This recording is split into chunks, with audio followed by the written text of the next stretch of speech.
Satu perikop satu hari. 1 Korintus pasal 11 ayat 1 sampai ayat yang ke-16. Jadilah pengikutku sama seperti aku juga menjadi pengikut Kristus. Hiasan kepala wanita.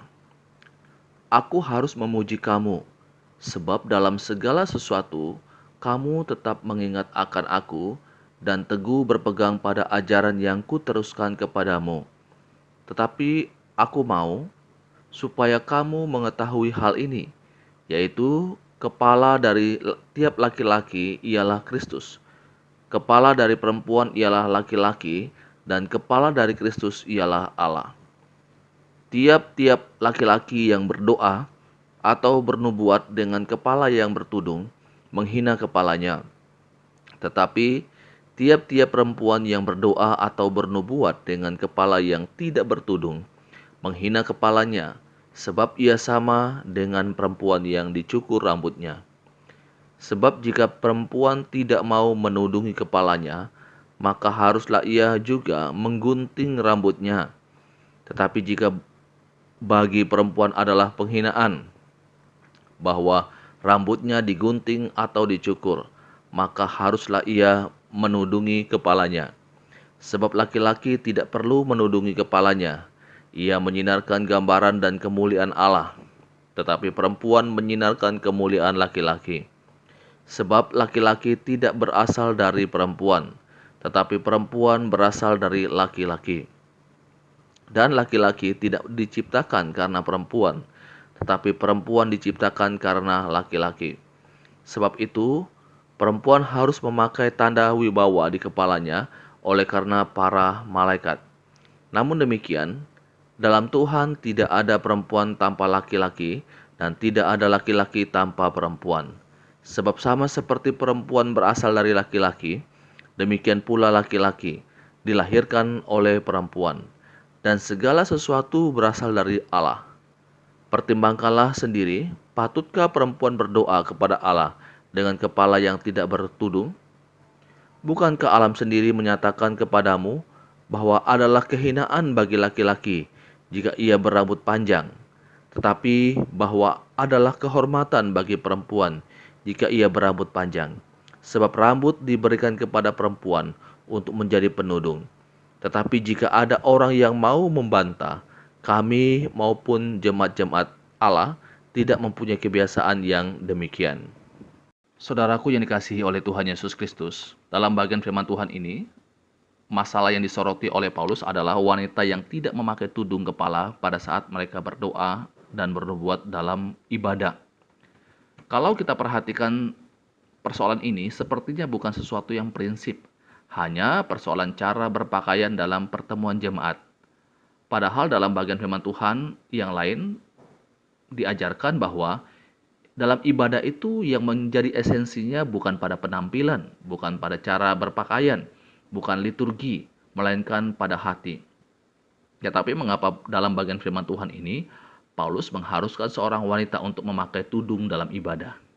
Kelihatannya Paulus tidak mengerti hal yang esensi. Pertanyaannya, mengapa Paulus mewajibkan para wanita untuk menggunakan penutup kepala saat berdoa atau bernubuat? Saudaraku, kita perlu mengerti akan latar belakangnya. Pada masa itu, tudung merupakan tanda ketaatan dan kesucian, tanda harga diri dan ketundukan kepada suami. Jadi ketika seorang perempuan tidak pakai tudung kepala, itu artinya ia tidak menghormati otoritas suaminya. Di kota Korintus pada masa itu, memiliki sebuah kuil yang dipersembahkan untuk Afrodit, Dewi Cinta atau Dewi Kecantikan. Dewi Afrodit adalah salah satu dewi yang dipuja-puja. Bahkan ada kuil yang terkenal tempat untuk menyembah Dewi Afrodit ini. Para perempuan dipekerjakan di kuil itu untuk menjadi daya tarik agar orang-orang datang untuk melakukan penyembahan berhala. Nah, yang mengabdi di kuil tersebut harus mencukur rambut mereka. Jadi, Korintus masa itu sudah menjadi rahasia umum Apabila seorang perempuan tidak menggunakan penutup kepala, maka itu adalah seorang perempuan yang tersedia bagi siapapun, atau pelacur bakti. Jadi pada masa itu, jika ada perempuan yang tidak memakai tudung kepala, maka langsung bisa dikenal bahwa dia adalah pelacur. Atau kalau dia berambut pendek, maka dia adalah seorang lesbian. Kalau untuk zaman sekarang tentu akan sulit untuk kita mendeteksi orang-orang seperti ini. Jadi inilah yang melatar belakangi mengapa Paulus menasihatkan jemaat di Korintus untuk perempuan memakai penutup kepala. Jangan sampai karena penampilan mereka menjadi batu sandungan bagi orang yang melihat mereka. Orang Kristen tidak ada bedanya dengan para pelacur yang berada di kuil kalau mereka berpenampilan sama seperti para pelacur-pelacur itu. Nah, saudaraku, maka Paulus kemudian memberikan nasihat dalam ayat yang ketiga. Kepala dari tiap laki-laki ialah Kristus. Kepala dari perempuan ialah laki-laki. Kepala dari Kristus adalah Allah. Paulus menekankan tentang prinsip penciptaan. Laki-laki yang menjadi kepala dari wanita. Secara esensi, pria dan wanita itu sama derajatnya di hadapan Tuhan. Tidak ada yang lebih rendah dan tidak ada yang lebih tinggi. Tetapi demi keteraturan, maka baik dalam gereja maupun dalam rumah tangga, Tuhan menetapkan bahwa laki-laki adalah pemegang otoritas dan perempuan harus tunduk kepada laki-laki. Ketundukan seorang istri kepada suami adalah hasil ketundukannya kepada Allah.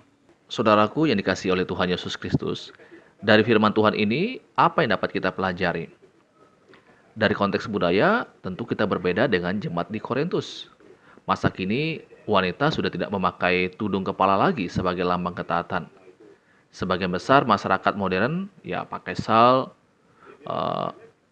topi, tapi ini bukan tanda ketaatan, melainkan hanya sebatas model. Bahkan ada perempuan yang rambut pendek sama seperti laki-laki. Ini juga bukan masalah hari ini. Setiap tempat punya budaya masing-masing dan tidak bisa diterapkan kepada budaya lain. Kalau demikian, apa yang kita bisa pelajari dari bagian ini? Kita mesti melihat prinsipnya di sini. Jadi Bapak Ibu, dari bagian firman Tuhan ini yang diajarkan adalah jangan menjadi batu sandungan bagi orang lain. Ketika beribadah, perhatikanlah bagaimana kita berpenampilan agar tidak menjadi batu sandungan bagi orang lain. Penampilan memang bukanlah hal yang esensi dalam ibadah, tetapi seringkali hal ini menjadi batu sandungan. Kalau kita berkata bahwa hal yang paling esensi adalah hati, maka hati yang menyembah Allah pasti akan memikirkan sampai pada penampilan agar tidak menjadi batu sandungan bagi orang lain. Ini pembacaan firman Tuhan, renungan untuk kita saat ini. Tuhan Yesus memberkati kita selalu. Amin.